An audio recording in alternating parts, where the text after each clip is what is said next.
Hello बच्चों, आप सभी का स्वागत है। यहाँ पे क्वेश्चन देखते हैं हम।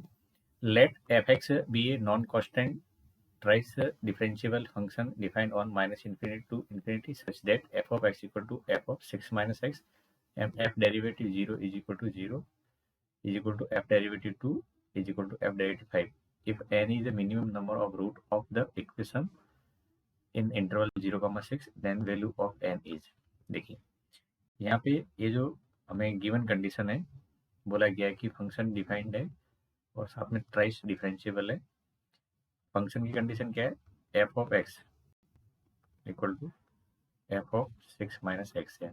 ठीक है, तो अगर मैं इसको डिफरेंशिएट कराऊँ, क्योंकि मुझे डिफरेंशिएशन से रिलेटेड इंफॉर्मेशन गिवन है, तो एफ का derivative is equal to minus f का डेरिवेटिव सिक्स माइनस एक्स आ जाएगा। राइट, अब यहाँ पे आप अगर पुट करते हो एक्स इक्वल टू जीरो, क्या पुट करते हैं? एक्स इक्वल टू जीरो, तो एफ का derivative zero is equal to minus f का डेरिवेटिव सिक्स, और ये जीरो दे रखा है तो ये भी कितना हो जाएगा? जीरो हो जाएगा। अब एक्स की वैल्यू अगर मैं टू पुट कर लूँ, तो f derivative two is equal to minus f, ये सिक्स माइनस टू यहाँ पे पुट करेंगे इस इक्वेशन में, तो फोर हो जाएगा, और ये वाली वैल्यू भी जीरो है। और एक्स की वैल्यू अगर मैं यहाँ पे फाइव पुट कर लूँ, तो ये हो जाएगा F minus six minus five one हो जाएगा, और ये भी जीरो। तो हम यहाँ कह सकते हैं, हेंस क्या कह सकते हैं कि मेरे पास में एफ का डेरिवेटिव जीरो पर वो आ रहा है वन के इक्वल टू, वो आ रहा है टू के इक्वल टू भी, वो आ रहा है आपका फोर के इक्वल टू भी, वो आ रहा है फाइव के इक्वल टू भी, और वो आ रहा है सिक्स के इक्वल टू, और कितना आ रहा है? जीरो के इक्वल टू आ रहा है। ठीक है, अब अगर यहाँ पे आप देखो कि एफ का डेरिवेटिव इन जगह पे क्या हो रहा है? एग्जैक्टली जीरो के इक्वल टू हो रहा है। तो बाई रोले थ्योरम,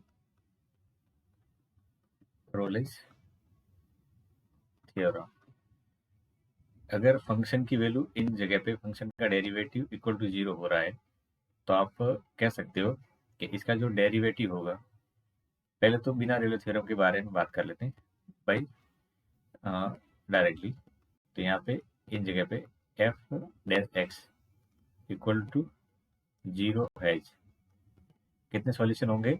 इन जगह पे जीरो हो रहा है, zero one two three four five, कितने हो रहे हैं यहाँ पे? और इनके अलावा वैल्यू अगर आप देखोगे तो कौन कौन सी और पुट कर सकते हैं? देखो, तो जीरो पर वन पे, अब अगर मैं यहाँ पे थ्री पुट कर लूँ, ठीक है, एक काम करते हैं, थ्री पुट करते हैं, तो थ्री पुट करने पे क्या होगा? F dash three equal to minus f dash three, तो इसमें ये भी हो जाएगा, एफ डैश थ्री की वैल्यू जीरो आएगी। ठीक है, तो आपके पास में ये रेगुलर में one two three four five और सिक्स पे, तो कितने पॉइंट हो गए? टोटल सेवन हो गए। तो f dash x has a seven roots, कितने होंगे इसके? सेवन रूट्स होंगे। ये पहली कंडीशन आपको यहाँ से समझ में आ जानी चाहिए।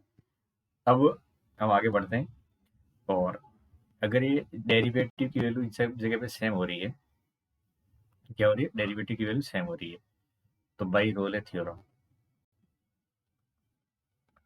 रोलेस थ्योरम आप देखोगे तो रोलेस थ्योरम क्या कहती है? अगर फंक्शन की वैल्यू दो कंजुगेटिव वैल्यू पे जीरो होती है, तो देखो जीरो से वन, जीरो से वन, तो फिर अगला वन से टू, फिर टू से थ्री, फिर थ्री से फोर, फिर फोर से फाइव, फिर फाइव से सिक्स। तो आपके पास में क्या होगा? इस इंटरवल के अकॉर्डिंग एक एक रूट और आ जाएगा जहाँ पे इसका डेरिवेटिव जीरो होगा। तो एफ का second derivative has minimum six roots, कितने होंगे? सिक्स रूट होंगे, क्योंकि एफ डेरिवेटिव के सेवन है, तो उसका डबल डेरिवेटिव करेंगे कितने होंगे? सेवन रूट उसके मिनिमम होने चाहिए। और ये रोले थ्योरम यहाँ से भी आप कह सकते हो। रोले थ्योरम क्या कहती है कि यदि 2 पॉइंट पे फंक्शन सेम वैल्यू अटेंड करता है तो उनके बीच में एक मिनिमम रूट जरूर आता है। तो एक तो रूट आ जाएगा 0 से 1 के बीच में, ठीक है, फिर आ जाएगा 1 से 2 के बीच में, फिर 2 से 3 के बीच में, इस तरह से ये आगे चलता जाएगा। तो आपके हर कितने इंटरवल बने, 1 2 3 4 5 और 6, तो 6 रूट्स इसके होने चाहिए। तो हमें इतना पता लग गया कि हमारा जो फंक्शन है उसके तो 7 रूट है और फंक्शन के डेरिवेटिव के कितने रूट है, 6 रूट है। अब इस इक्वेशन को देखिए, ये इक्वेशन जो दिख रही है, अब इस इक्वेशन से रिलेटेड अगर हम यहाँ पे बात करें तो ध्यान से देखना, मैं कलर चेंज कर लेता हूँ। तो लेफ्ट यहाँ पे एज्यूम कर लें, तो ये एक तरीके से किसी फंक्शन का डेरिवेटिव है सपोज करिए, ठीक है। तो ये जिस फंक्शन का डेरिवेटिव है उसका ओरिजिनल फंक्शन मान लेता हूँ, लेट एफ फर्स्ट डेरिवेटिव और इसका सेकंड डेरिवेटिव, ठीक है। अगर ये फंक्शन है, ठीक है, तो पहले बताओ ये एच एक्स और इधर ये देखोगे तो क्या है, तो एच एक्स से ये वाली कंडीशन अगर आपको देखनी है तो ये बेसिकली एच का डेरिवेटिव इक्वल टू 0 लिखा गया है। क्या लिखा है, एच का डेरिवेटिव इक्वल टू 0। तो मैं पहले एच एक्स के रूट के बारे में बात कर लेता हूँ। किसके बारे में बात करता हूँ, एच के रूट के बारे में। तो देखिए इसके रूट कितने, 7 है, और यहाँ पे रूट कितने, 6 है। तो एच एक्स हैज कितने होंगे, तो एच एक्स के होंगे 13 रूट्स। कितने होंगे, 30 रूट होंगे, ये मिनिमम है, आगे भी हो सकते हैं। देन अगर इसके डेरिवेटिव की बात करें तो जब हम डेरिवेटिव की बात करेंगे तो क्या हो गई, उससे एक रूट कम हो जाता है। आप रोले थ्योरम की हेल्प लेके भी बोल सकते हो और जनरल कॉन्सेप्ट भी लगा के बोल सकते हो। Then h dash x will have 12 roots, ठीक है। तो ये इसका आंसर आपका हो जाएगा 12। Thank you.